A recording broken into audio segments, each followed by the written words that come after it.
everyone. Before we get started, I do just want to give a quick reminder that I do have a podcast version of this. If podcasts are more your jam, it's kind of an audio version of this with a little bit of extra stuff.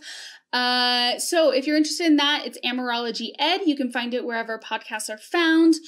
Also, I tend to have events a lot. So with COVID-19, I'm not really doing in-person events, but I'm going to start doing a lot more online events. So if that's something that you're interested in, workshops, panel discussions, whatever, you can join my Facebook group at AmourologyEd. I always post those events there, or you can follow my website. I will always post them there as well. So just a heads up if you're interested in any of that stuff. Thanks.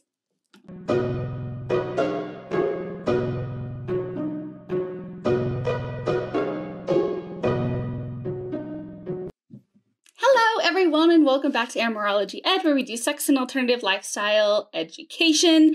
My name is Krista. I'm your host. Okay, so if you're like me and you're stuck at home during this COVID-19 stuff, you're kind of going a little crazy. So we're going to talk about some self-pleasure techniques in the next coming weeks. Right now, I'm going to start out with kind of the basics of masturbation, talk about the different types of masturbation, some general tips and tricks, some general kind of concepts that make it a little bit better. So stick around. You may find something new. Through the next couple weeks, I'm going to go into a little bit more depth on some various different ideas. So we're going to cover clitoral stimulation. We're going to do a full episode on that. We're going to cover penis stimulation. We're going to cover vaginal stimulation. We're going to cover anal stimulation. I'm very excited about all of this stuff. This, while it's in the context of self-love and masturbation, is useful for whatever situation you may find yourself in, potentially. So, even if you don't happen to have one of these parts, maybe still listen in, because you might find something useful, or you might be able to find something useful for a partner. Woo! Yay! We all love to please our partners!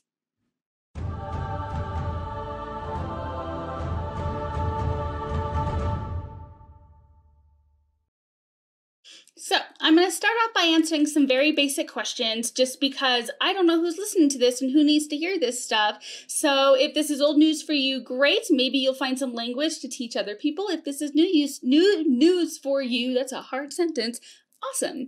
Then right on, keep doing you. Before we get into the tips and tricks, however, let's really take a moment and discuss the health benefits of masturbation. Yes, masturbation is so healthy for you. There have been tons of studies that have resulted in realizing that masturbation releases sexual tension, reduces stress, helps you sleep better, improves self-esteem and body image, helps treat sexual problems and disorders and dysfunctions, relieves menstrual cramps and menstrual tension and other muscle tension, strengthens muscle tone in your pelvic and anal areas, which are going to be great for you later in life. It has so many health benefits.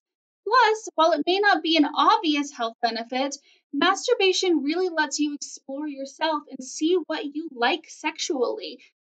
This makes it so much easier to communicate what you want and what you don't want to another partner, which is a huge part of consent. And knowing what you like can come in handy in all sorts of scenarios.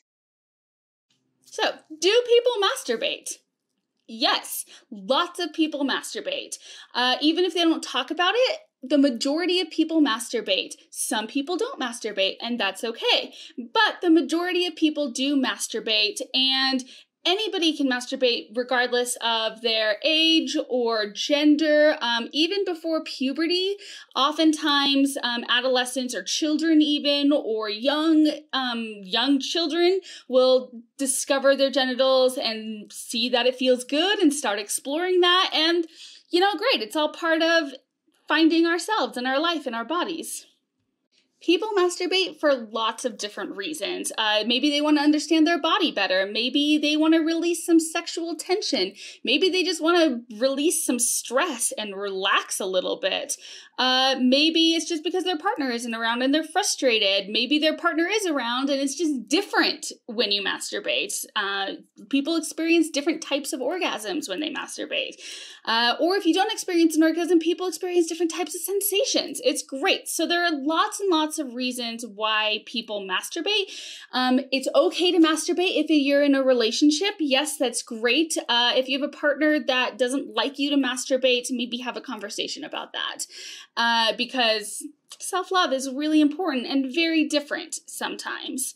And so, you know, if you're single, if you're in a relationship, if you have one partner, multiple partners, great. Yay, let's explore some self-love. On another note, some people masturbate really often, some people rarely masturbate, some people don't masturbate at all. It's all okay. People masturbate in different positions, for different reasons, using different things. It's a totally personal decision. You get to decide how you are doing it. You get to decide because it's your body, and there's no normal way. What we're going to do in these videos is just go over different types of techniques that you can explore and use, and things that have, through scientific methods, been proven to work for a lot of people. So, first and foremost, before you do this, particularly amidst this COVID-19 stuff, wash your hands. Wash your hands before you touch your vagina or penis or any other sexual organ that you want to call it or whatever. Wash your hands. Super important. Next step.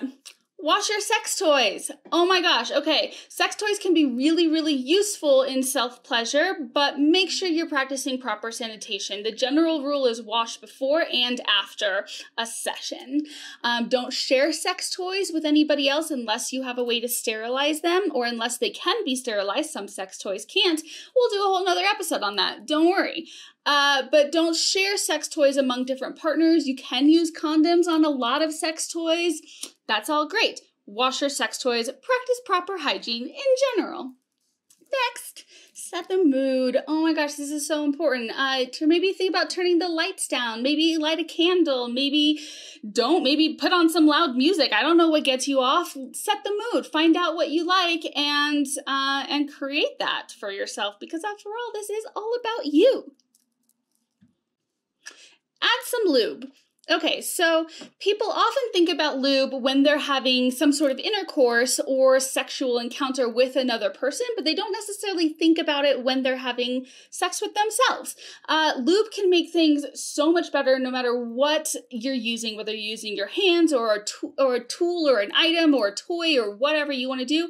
Lube is totally great. It decreases friction, prevents tearing of the skin, makes everything just so much more comfortable. Highly recommend it. I will do an episode on different types of lube if you're interested in that later. What you can also do with lube is try an enhancement gel. There are different types of lube that have what they call an enhancement gel, which stimulates the area so the nerves fire more rapidly and you get more sensation there. I don't recommend this for people who are already really sensitive, but if you want a little something extra, then great. Feel free to let your mind wander, let your mind do what it wants to do. This may go without saying, but like fantasizing during self-pleasure can be really, really important and can really be very hot. Or some people like to just focus on the sensation and let their mind kind of focus on that. Whatever you want to do, but let your mind do what it wants to do. Don't fight it. On that same note, don't think about the end goal. Think about the journey. Think about what you're doing with your hands. Think about the sensation, the here and the now, and not getting to that end goal, because that oftentimes gets into people's head and decreases the sensation of pleasure. And if they happen to orgasm, some people don't because of their mind gets all convoluted, but if you happen to orgasm, the orgasms are oftentimes less intense and less pleasurable. So, be in the moment. If you're exploring all those sensations and you're being in the moment and you're taking your time and you're really enjoying this, try exploring some of your other erogenous zones. I think that a lot of people can tend to kind of get into this like one-track mindset where they're just focused on the genitals. Rub your hands all over those erogenous zones. Krista, what is an erogenous zone? Krista, great question. I happen to have a cute little person right here, and I'm going to show you what some erogenous zones are. Erogenous zones are areas all around your body that have high nerve concentration and create really positive, intense sensation. Not quite as intense sometimes as the genitals, although the genitals are classified as an erogenous zone. But there are lots of other ones. So let's go through a little bit here. We have our cute little person. So places that are erogenous are the scalp. Ooh, run your fingers through your hair. That's so nice. We have the ears. Yeah, if you get a little lube on there and just kind of rub, that can be really nice too. We have the eyes or the eyelids. You know, be creative about that. Tongue and lips, obviously. You know, you can lick a little bit and maybe taste yourself. Who knows? Man, you may like that. Neck. That's a great spot. And by the way, you can get lots of different toys that deal with these erogenous zones. So like maybe don't just buy toys that are focused on the genitals, but look around a little bit, see what you like. Of course, we have the nipples, which are really great areas. The inner elbow, a lot of people don't think about that, but that can be really erogenous too. On that note, the wrists are sometimes really nice. I really like that. The navel and the genitals, of course. Yes, of course. The fingers. Can you see all this? Yeah. We're just going to go quickly through the rest of these. So we have the buttocks, which is kind of on the other side of this. We have the inner thigh. Those are,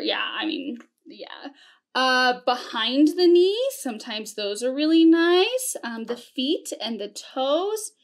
All erogenous zones. Look at how many there are. There's so many. Explore that. Explore that part of your body. How about exploring erotica or some pornography? It's really fun to let your mind wander and fantasize about that person that you saw last week at the bar that was really cute. But if that's not working for you, put on a movie, put on some erotic literature, and remember that porn doesn't just have to be a video. There are lots and lots of different types of it. There are videos, there's music, there's erotic literature that you can buy on places like audiobooks even, or audio erotica or whatever. I'll link to a few places in the show notes, probably. But you can look around for things that you like. Maybe think about all the senses, all the different sounds that you can experience, all the different sights that you can experience, and see if something works for you. Switch up positions. Man, sometimes we can get into this kind of one-track mind and we find something that works and then we just stick with it forever.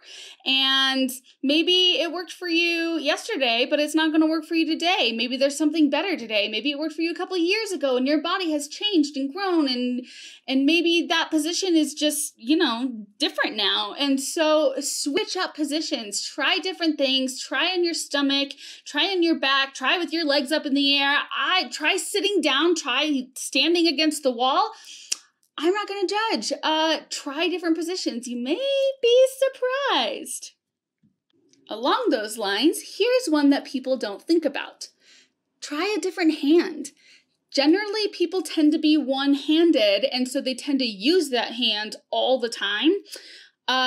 Doing something as simple as switching up a hand can create an entire new list of sensations, and it can be really powerful and magical for some people. So just try it. Give it a try.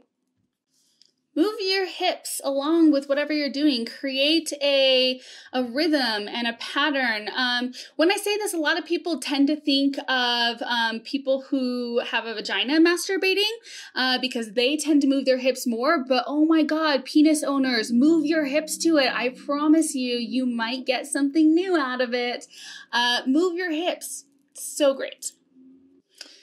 And finally, I'm going to introduce you to a concept called edging. Edging is great not just for masturbation, but for sex or whatever situation you may find yourself in as well.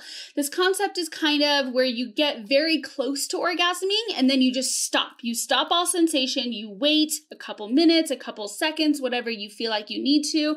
Try out different things.